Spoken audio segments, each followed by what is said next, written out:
Bonjour à toutes et à tous. Nous verrons ensemble dans cette capsule comment réaliser une régression linéaire simple. Cette dernière permet de présenter la relation linéaire entre deux variables pour expliquer l'une en fonction de l'autre.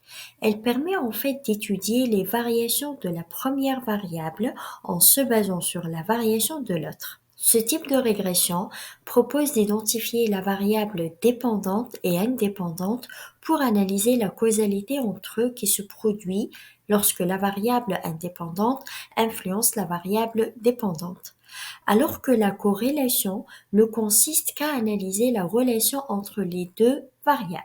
Donc, pour réaliser cette régression, il faut analyser l'effet d'une variable continue ou catégorielle sur une variable dépendante continue. Mais notons que la variable indépendante catégorielle doit être transformée en une variable binaire. Nous verrons cette transformation dans la capsule de régression logistique. Nous analysons dans notre exemple la relation linéaire entre le revenu familial et l'attitude de la famille envers ce revenu. Pour y faire, cliquez sur Analyse, Régression et Linéaire.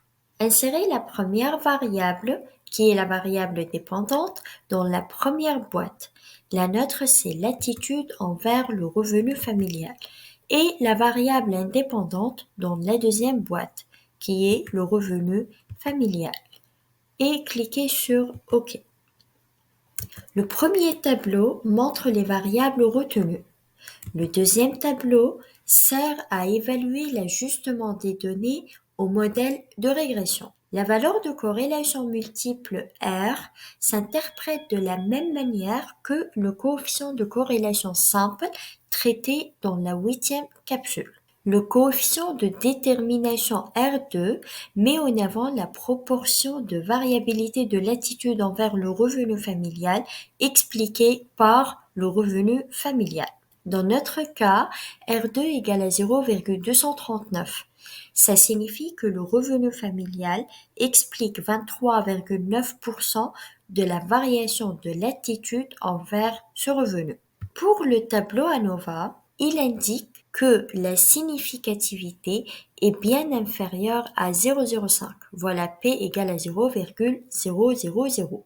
Nous rejetons alors l'hypothèse nulle qui stipule que le revenu familial ne permet pas de prédire l'attitude envers ce revenu. Donc, il existe une relation significative entre ces deux variables.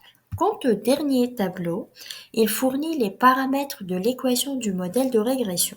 Alors, nous avons d'abord les coefficients non standardisés.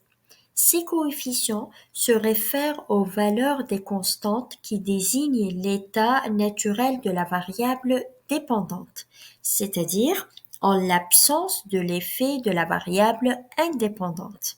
Donc voilà B égale à 1,726 qui est en fait B0 et B1 égale à 0,078.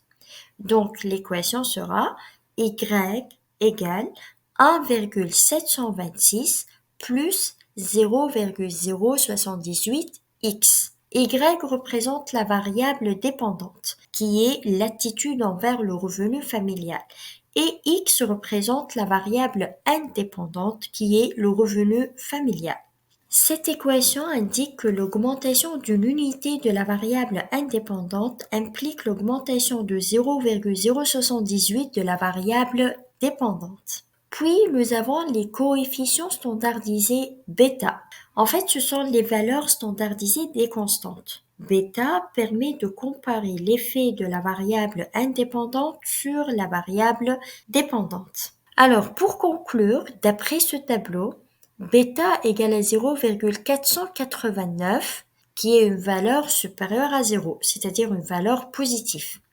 B est différent de 0 et la significativité égale à 0,000 qui est inférieure à 0,05. Donc la relation entre le revenu familial et l'attitude envers ce revenu est positive. Nous pouvons donc affirmer que la première variable, à savoir le revenu familial, permet de prédire la deuxième, c'est-à-dire la variable dépendante qui est l'attitude envers ce revenu. Merci de votre attention.